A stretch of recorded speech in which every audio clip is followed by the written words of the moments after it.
日本一。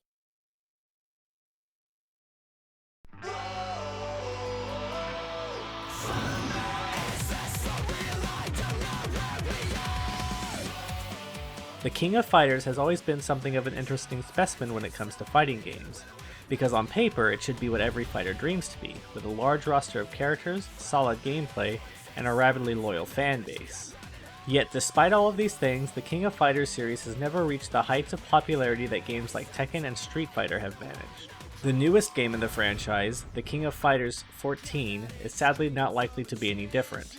While it is a good game, it unfortunately makes quite a few missteps, lessening what would otherwise be a great experience overall. The best part of the game is the actual fighting mechanics, which haven't changed much over the years. The only real difference is that the characters you will be playing are full 3D models rather than the 2D sprites used in past games. While this has changed the visual aspect of the game, it hasn't changed the gameplay much, if at all. The characters move and react the same as they would have if they were still using their 2D sprites. While the change from 2D to 3D isn't necessarily a bad thing, it isn't really a good thing either.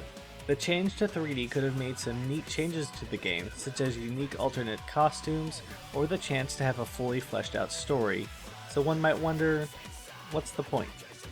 What doesn't help is that the 3D models aren't all that great. Sure, they are by no means bad, but they aren't really unique or stand out all that well either. Perhaps if they had kept the 2D sprites they had previously, or if they had gone in a more stylized direction, it would have stood out a little bit more. The game also unfortunately harbors a skimpy array of modes consisting of story, versus, online, and mission mode. Story mode is a standard ladder of 3 vs 3 combat that the series is known for, where you go through one team after another until you reach the final boss.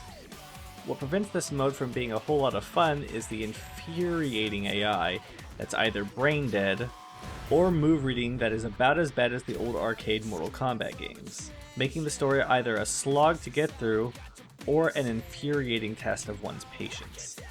The online mode would have been a great inclusion for the game to have. Unfortunately, the netcode seems to be very inconsistent, often leading to lag spikes and frequent disconnections. The King of Fighters XIV had a whole lot of potential, with a great fighting game in its center.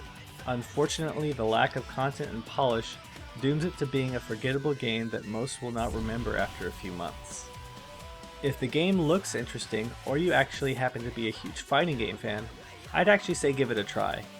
While it doesn't have as many bells and whistles as a game such as Street Fighter, it does have a solid fighting game center that you could probably sink quite a few hours into.